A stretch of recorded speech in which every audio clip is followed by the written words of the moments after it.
Aling Salve, bakit? Pwede ko bang hiramin yung jeep mo? Ha? Wala kaming driver. Paano yan? Sino magdadrive? Ako, marunong ako magmaneho. Ikaw? Mare, sige na. Kailangan akong dalhin si Berto sa ospital. Ika na, Mare. Sige na. Ay! Berto! Lumaban ka! Lumaban ka, kuya! Lumaban ka! Huwag kang bibigay! Ate, hindi niya ata humiga si kuya! Ano? May malapit na tayo. Lumaban ka! Humiga si kuya, ate! Berto! Berto! Ate, si kuya po si Berto! Berto, huwag mo kami iiwan, Berto! Berto! Berto, huwag mo kami iiwan, Berto!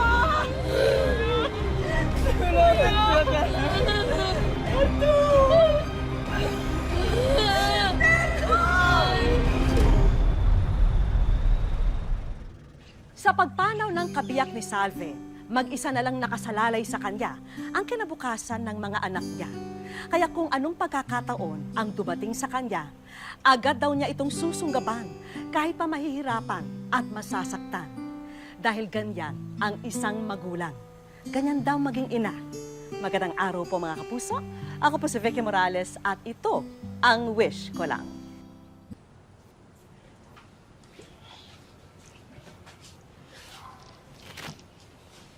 Magtitimpla muna ako ng juice, ate, ha? Tutulungan ko po kayo, tita. Ako, huwag na rin yun. Samahan mo na lang ang nanay mo dito, okay? Michael, Rainier, tayong tatlo na lang ng Tita Carlota niyo magkakasama ngayon. Wala na kasi ang tatay niyo. Kailangan ko nang bumalik ulit sa pagtatrabaho. Nay, tutulong po ako sa pagtatrabaho. Maghahanap po ako ng pwede. Yung classmate ko po, nagtitinda po ng banana Q. Pwede pa po akong magtinda ng banana Q? Hindi. Po? Bakit po? Bata ka pa kasi. Ako lang pwede. Hindi rin, Michael. Nay,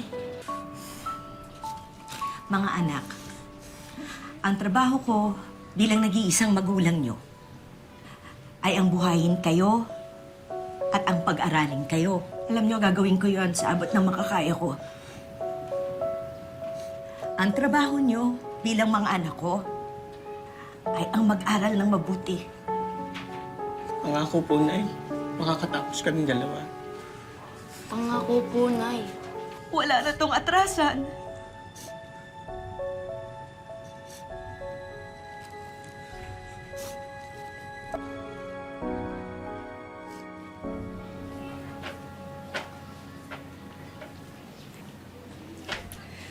Ay, Nay! Kumusta? Ate. Oh, kumusta na ang paghahanap ng trabaho? Wala eh. Pumunta na nga ako dun sa dati kong pinasukan na garments factory, kaso wala silang opening. O, sayang naman. Eh, di ba maganda pa sweldo doon? Eh, no choice naman ako eh. Di ba nga, nagkasakit nga si Heriberto, kaya kailangan kong umalis. Wala kasing mag-aalaga sa kanya. Ako, sandali lang, ate, ha? Sandali. May papakita ko sa'yo, ha? Wait ka lang dyan. Sige. Assignment mo ba yan? Nay, ano po? Eh, mga classmates ko po. Magandang hapon sa inyong lahat. Mabuti naman at may mga kaibigan sa school itong si Michael ko. Ano, pasaway ba? Nay naman! Ikaw naman, joke lang. Ang totoo po, ipagpapaalam po sana namin si Michael. May project po kasi kaming gagawin. Sa bahay po namin, sa kabilang kanto lang po. O sige, basta nandito ka na ulit ng alas 8, ha? Alas 8 po. Kayo naman, nagbibiro lang ako. Talaga, oh. Okay na ba sa'yong alas 10? Opo, Nay. Marami na po kami yung gagawa doon, di ba? O sige, sige. Thank you po. Pasok muna ako sa loob kasi galing ako ng labas eh. Papalit lang ako ng damit, ha? Sige po, Nay. Salamat po. Maraming salamat din. Bait pala nung nanay mo, Michael. Ano, game na tayo sa project natin? Ate, sandali. Tingnan mo to, oh. O, di ba? Kayang-kaya mo yan, ate. Hindi na nagdalawang isip si Salve. Agad siyang nagpalista para sa libreng training para maging bus driver. Salvi Canita. or interview na po.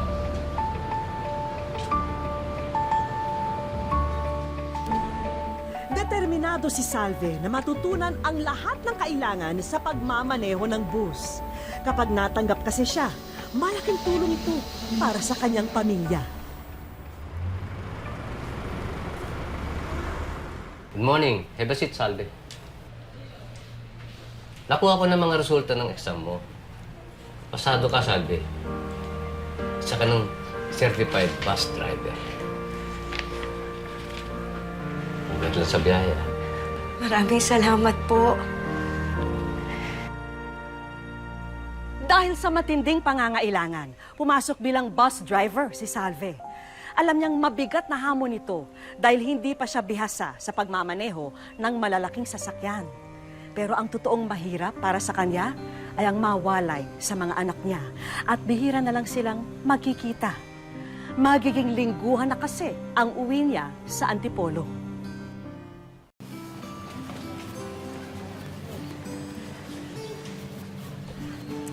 Carl, ikaw na bahala sa mga bata, ha?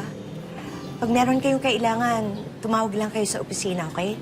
Huwag kang mag-alala, ate. Hindi ko pababayaan ng mga anak mo. Kayo naman, oh. Wala kayong OA. Uuwi naman ako dito linggo-linggo, eh. Alam ko po, Nay. Ako na po bahala. Tsaka, huwag na kayong mag-alala. Basta pangako niyo sa akin, ha? Mag-aaral kayo na mabuti. Opo. Pagpalain kayo ng Diyos.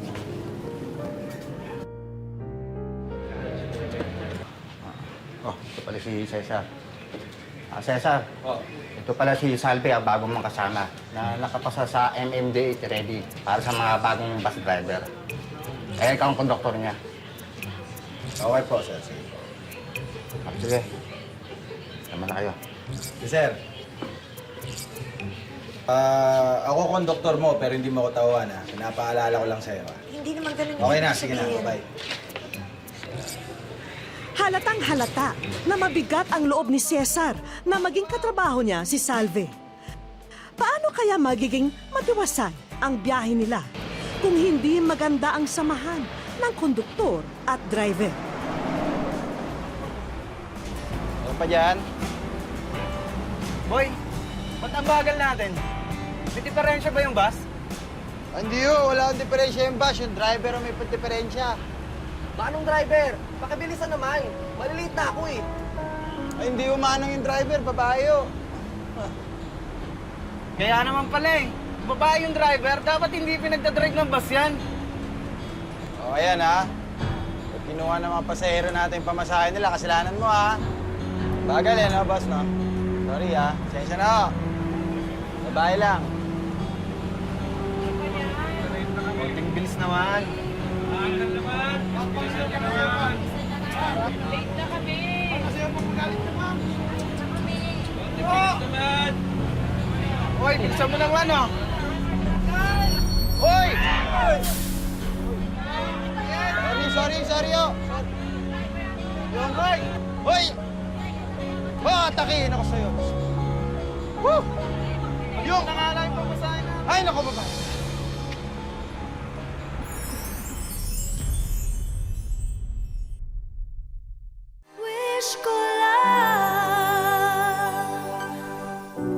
Alam ni Salve na maging mga katrabaho at pasahero ay duda sa kanyang kakayahan bilang tsuper. Hindi na lang niya ito pinapansin dahil ang iniiwasan niya ay mas malalang aberya sa kanyang pamamasada.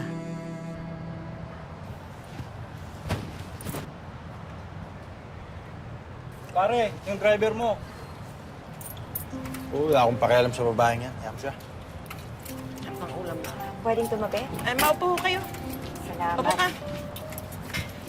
Isa pong pork chop. Kamusta naman ang unang biyahe? Ayos naman. Si Cesar ang konduktor mo, di ba? Naku, bibigyan ka lang ng problema nun. Kasi matagal nang gusto maging driver nun. Hindi naman makapasa. Kaya masama ang loob ng maunahan sa kanya. Ako na naman pinagchichismisan nyo, ha? Kahit talagang mga babae, wala kang alam daw hindi may pagchismisan. Hindi ah. Bakit naman namin pag-aksayan ka ng panahon? O kung hindi ako pinag-usapan niyo, sino? Bakit gusto mong malaman? Di ba babae lang ang mahilig sa chismis? Bakit? Babae ka ba? Dahil nga.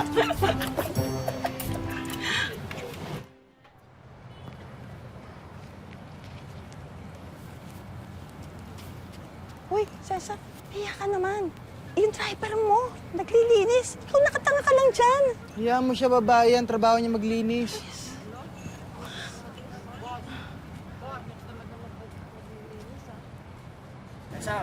Yes, boss. Nakatunga nga ka lang dyan. Yung driver mo pa, pinaglilinis mo lang bas. Hindi boss, nag-yosi break nga lang ako eh. Sakto ka. Gusto ko na maglinis eh. Linis na ako kanina pa.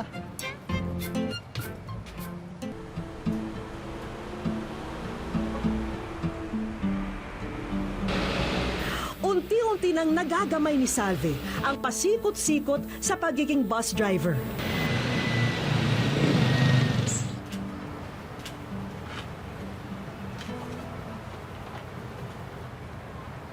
Salvi, balita namin, ikaw ang pinakamalaking kinita. Oy, Cesar, dapat magpasalamat ka dito kay Salve. Kasi nadamay ka sa swerte niya eh. Dati-dati bukya ka sa sweldo, di ba? Basta kayo. Nagutom kayo, di ba? Kumain kayo. Sige. Halika na.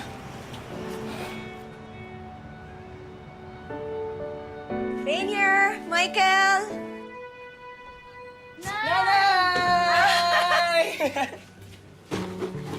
Naku, na-miss ko kayong dalawa. Namiss ka rin po namin, Nay. Na-miss ko rin kayo. Oh, pasalubong. Wow! O, Nay, kamusta po ang trabaho? Okay naman. Medyo mahirap pero kaya naman.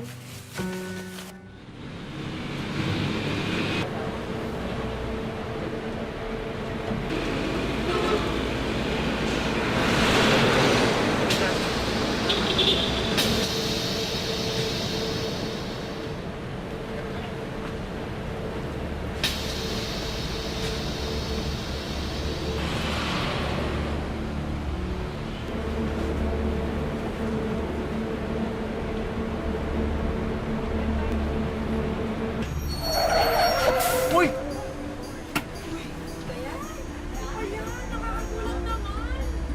Dahan-dahan naman! May nasaktan ba sa inyo?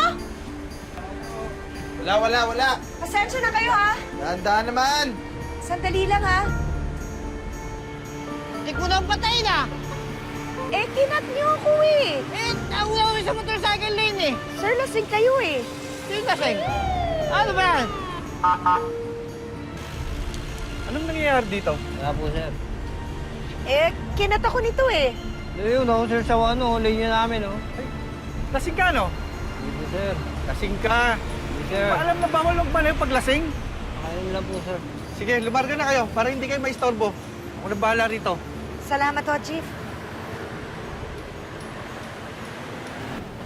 Pasensya na kayo. Lasing yung driver.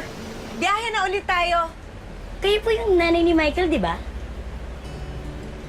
Sabi ko na nga, Ben. Kwento po ni Michael na nagdadrive nga po kayo ngayon. Sinabi sa inyo ng anak ko na nagdadrive ako ng bus? Opo, proud na proud nga po siya eh. Kahit trabahong lalaki daw po pinasok niyo para pag-aral sila.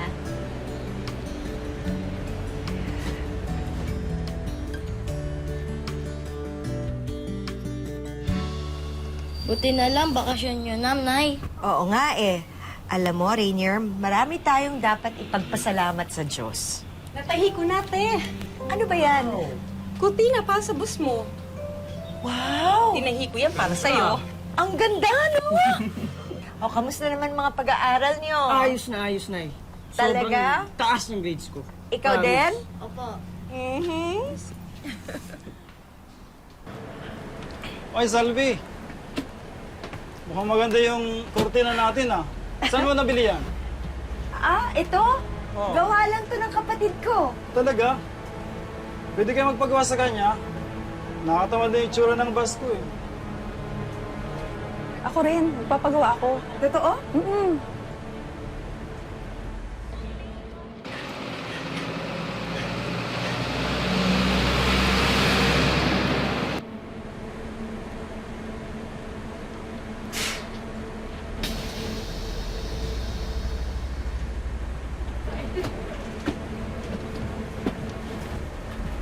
kikilos! Hold up ito! Mag-drive ka lang! Huwag kang titigil!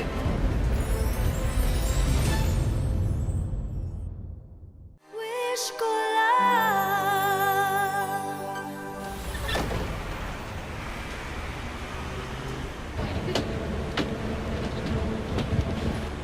Huwag kang kikilos! Hold up ito!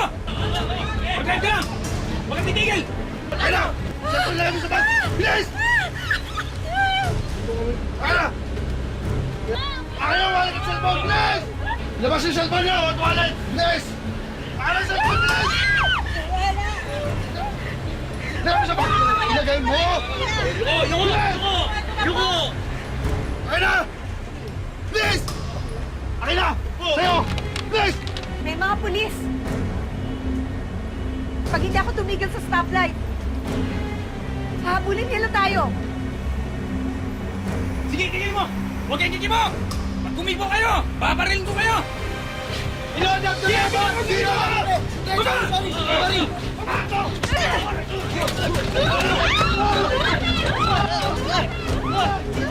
Mga pulis! May mga hold number dito! Boss, hindi ako! Hindi ako lang to. Ay, sila ako! Hindi ako! Sila ako! Meron pa isa doon, boss! May isa pa doon! Boss, unahan! Pato ba? Ako lang, boss. Okay! Doon! Hindi ka kamali, puputokan kita. Wala bang nasaktan? Ako, konti. Hoy! Ingat. Hoy, Salvi. Maraming salamat pala sa kortinang pinagawa ko. Ang ganda. Salamat. Salve yung order ko. Kunin ko next week. Sige. Hindi ko kakalimutan. Sige, salamat. Okay, Bye-bye. ingat. Ingat din. Salve! Ingat. Cesar, nag-aalala ka na rin ngayon sa akin? Siyempre, ako konduktor mo. Sige, ingat ka rin. Ingat. Walang sideline, ha? Yeah. Albao Renato S. Bernardo Luis M. Benita John Michael R. De la Cruz John C. Thank you po.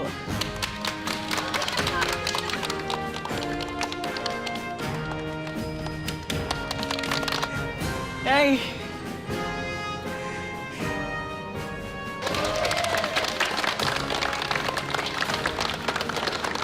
Sa wakas, Nay. Nakuha ko na rin. Nasusuklian ang lahat ng sakripisyo ni Salve sa tuwing nakikitang nagsisikap din ang mga anak niya sa pag-aaral. Kaya ganado siyang maghanap buhay para sa kanila. Nagpunta ang aming grupo sa Binyan, Laguna. Ang pakay namin, masakyan ang bus na minamaneho ng bus driver na si Salve na tampok sa ating kwento. 7 taon nang nagmamaneho ng bus si Salve. Sinimintays yung no accident na very competent. Lagi siya nagtatap eh. Yung ability to cope up with the company standards.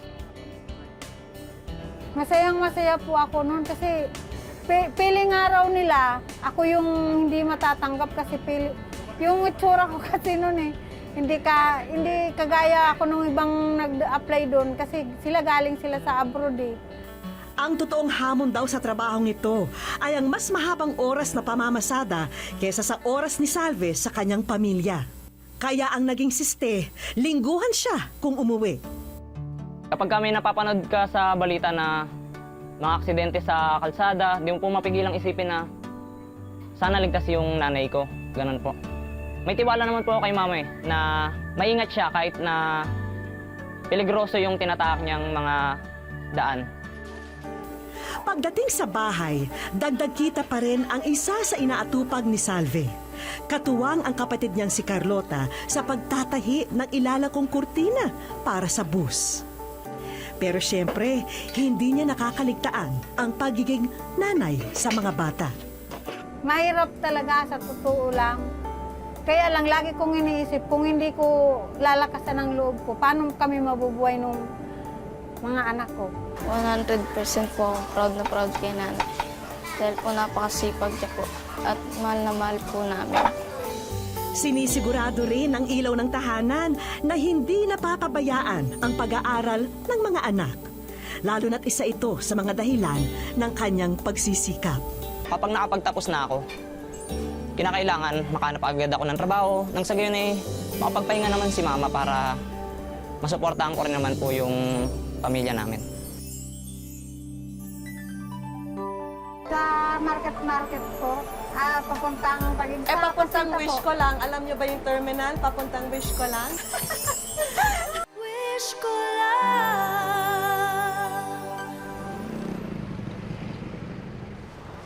Nandito po tayo ngayon sa Binyan, Laguna para kilalanin po natin ang isang kahanga-hangang babaeng gagawin daw ang lahat para sa kanyang pamilya. At hindi lang po siya basta ordinary mother ha, dahil isa po siyang lady bus driver. Kaya ngayon po nalalapit ang araw ng mga nanay, dadayuhin po natin si Salve para masurpresa siya. Tara? Ate, saan po yung terminal papuntang Taguig? Sa market po, papuntang Taguig. Papuntang wish ko lang. Alam niyo ba yung terminal? Papuntang wish ko lang. Oh, well. Ay, naku, welcome sa wish ko lang. Nakita rin kita ng personal. Ay, naku, galing mo naman. Anong feeling mo na nasa wish ko lang ka? Masaya. Ha? Kasi kayo yung nasa wish ko lang dahil napakasipag niyo po at talagang gusto namin kilalanin yon, especially during Mother's Day po. Sabihin niyo sa akin, ano ba yung pinakamahirap na bahagi ng pagiging lady bus driver? Para po yun sa mga anak ko kasi single parent. Patay na po yung asawa ko. Ate Salve, pwede po ipasyal niyo ako sa terminal, sa mga iba-ibang terminal? Walang kaalam-alam si Salve na kinutsyaba na rin namin pati ang kanyang mga kasamahan sa trabaho. Ito, saan pupunta to? Saan to pupunta? Ah!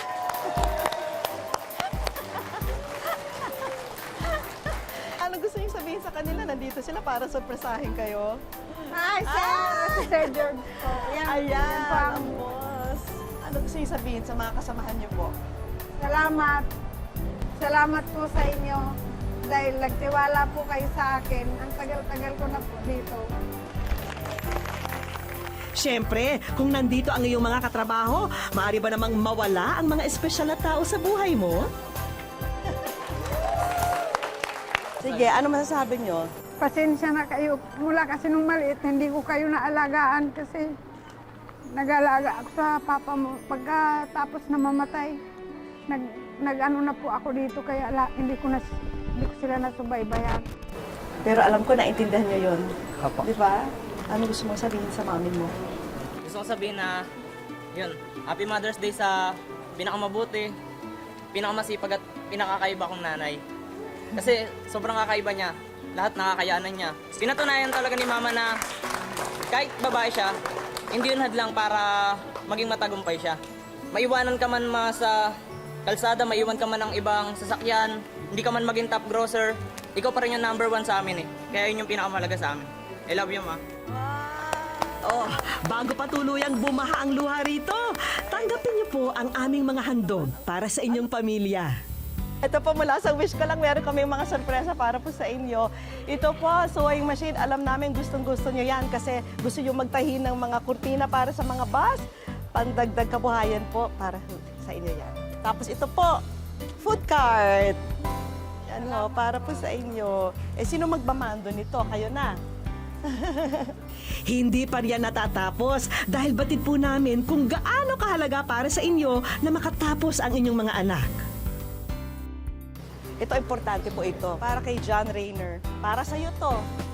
Maraming pong salamat. Ay, naku, thank you rin. Thank you. At syempre, para sa pamilya nyo, syempre, dapat may ganito. At dahil espesyal ang araw na to para kay Salve, lulubos-lubusin na natin ang sayang hatid natin para sa kanila.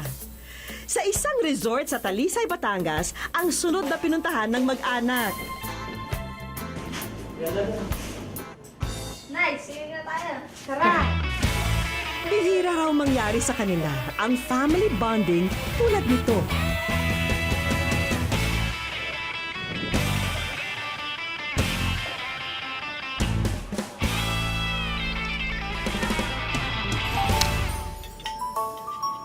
Kung kinabukasan ng mga anak ang magiging dahilan ng pagpupursigin ng bawat magulang, hindi magiging mailap ang pag-asa para sa kanila.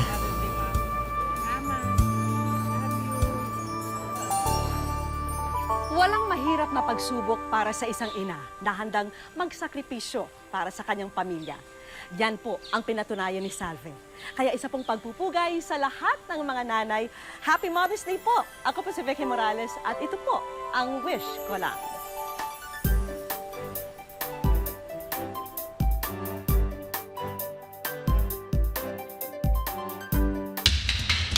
Maya, hindi ko alam kung paano kong sasabihin sa ito. You have a stage 4 myelogenous leukemia.